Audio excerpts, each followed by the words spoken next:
मेरो छोरो पनि तपाईहरु जस्तै जेनजी आन्दोलनमा भाग लिन गएको थियो नि। तपाईहरु त कति भाग्यमानी है, आफूले परिवर्तन गरेको सरकार आफ्नै आँखाले देख्न पाउनु भएको छ। मेरो छोराले देख्न पाएन। ए बाबु, त आन्दोलनमा जानु पर्दैन। तेरो उमेर भन्दा बढी त मैले यो द्वन्द्व र आन्दोलन देखिसकेको छु, केही ख्यासिन्न भन्थे होइन बा। कतिन्जेल हामी चाहिँ यो खोला किनारमा कटेरो हालेर बस्नु, गतिलो सरकार आयो भने त हाम्रो पनि दिन खुलिहाल्छन् नि। हामी गरिब दुखीको नि दिन खुलेर हामी पनि छिट्टै माथि पुग्छौँ भन्थ्यो।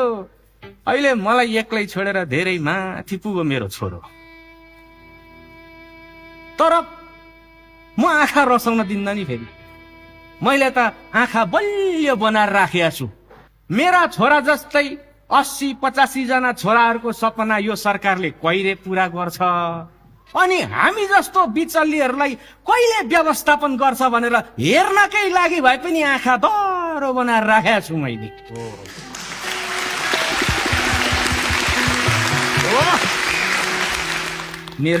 मेरो छोरो लाडको बा,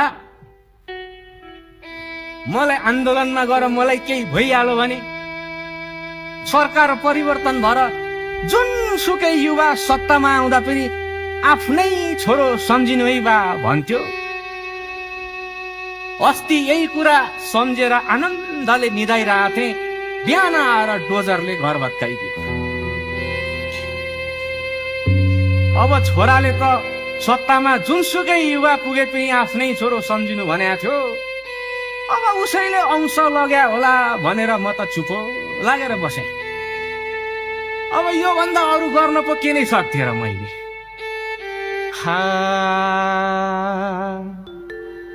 हे चिमको बेरा बाँसको खाबो खरको छानो मेरो, हे चिमको बेरा बाँसको खाबो खरको छानो मेरो। त्यसैमाथि आँखा लाएर अस्ति साउले घेर्यो।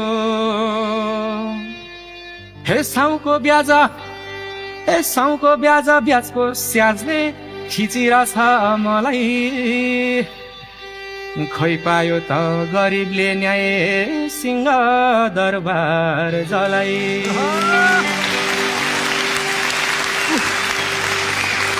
हेर हेर कानुन खै सचियो, बित्थामा विध्वंसै मचियो। हेर हेर कानुन खै सचियो।